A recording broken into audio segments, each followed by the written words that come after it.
How's it going, Rock Reviewers? Grim Gaddy right back into another Legends of the West video, and today we are doing Dan Evans, again from 310 to Yuma. I'm doing that movie a lot recently, and I'm frankly okay with it.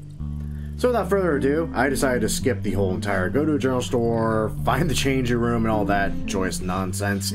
I decided to go just right to camp and change my outfit here, since I own literally everything in the single player.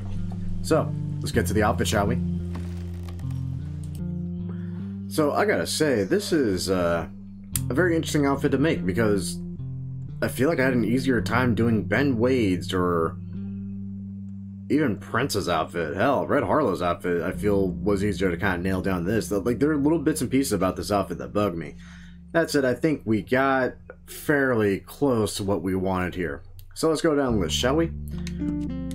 For the hat of Daniel Evans, I had a myriad of options to play with, but sadly none of them looked quite right because his is like a modern take on a Western hat, which was kind of hard to pin down. What I ended up doing was I ended up going with a military scout hat because our dear Dan Evans was in the military. And I went with this real pale color here because, as in classic Westerns, he's wearing a white hat, so he has to be the good guy, right?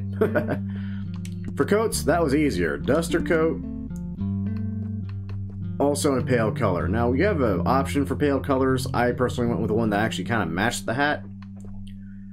That said, really, any of these three here will do just fine. Because he does wear a duster coat, and there are some, actually quite a few scenes in the movie where he's not wearing the duster coat. Or a vest for that matter. Speaking of vests, this was another hard part to pin down, because he does wear something of a vest under that duster coat, and it's really, really hard to pin down for the simple fact that it's a gray not available in the single player game. Like, this is the gray available, and it is way too bright for what I wanted. The navy is too damn dark, and everything else has pinstripes. I went with this just because it's just off enough to kind of look the part of it. And I'm still not happy with it. But again, thankfully I don't have to be dead on accurate with what I have. For shirts, I went with an everyday overshirt in this nice kind of dark blue pinstripe, because his shirt's one dark navy solid color.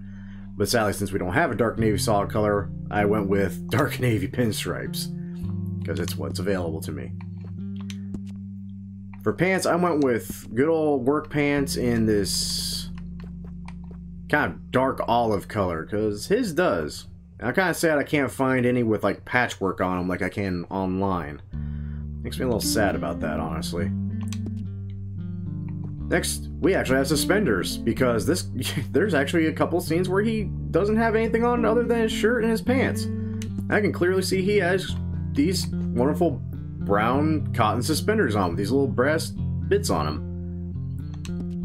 Not the most accurate part of this outfit, I think. No chaps, boots, a little hard to see in some scenes, but I did get a decent enough picture to where I felt the workman boots in this color fit really nicely. That, and again, Evans is a rancher, so anything work related when it comes to a wardrobe choice, I feel works. Now, these pants do have some cuts and nicks in them here and there that kind of show they've been working.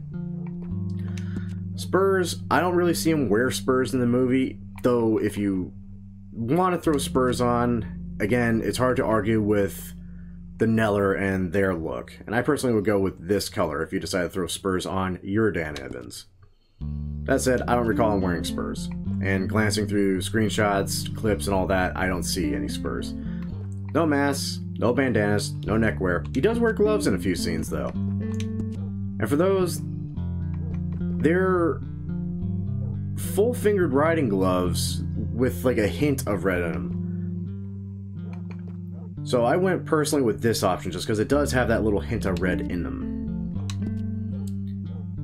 Finally, weapon equipment. Again, Evans is a rancher, so I personally just kept all of Arthur's standard equipment on him. That's it. That's essentially it. That is the best we got for Daniel Evans, played by Christian Bale in 310 to Yuma. Again, a lot of this is kind of personal choice just because I don't have the exact options I would like available to me.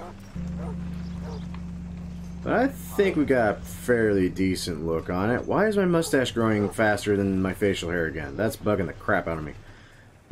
Anyway, I hope you all enjoyed. Anyway, if you did enjoy, hey, you can always show that by liking the video, subscribing to the channel, and leaving a comment with a request of your own. At this point, I am also doing outfits. And again, once the full online component is released for Red Dead Redemption 2, I will be taking requests for all of that. Maybe not faces, because their facial construction and stuff is, classic Rockstar, circus rejects. Anyway, once again, thank you all for watching. Till next time, kids, take care now. Bye-bye then.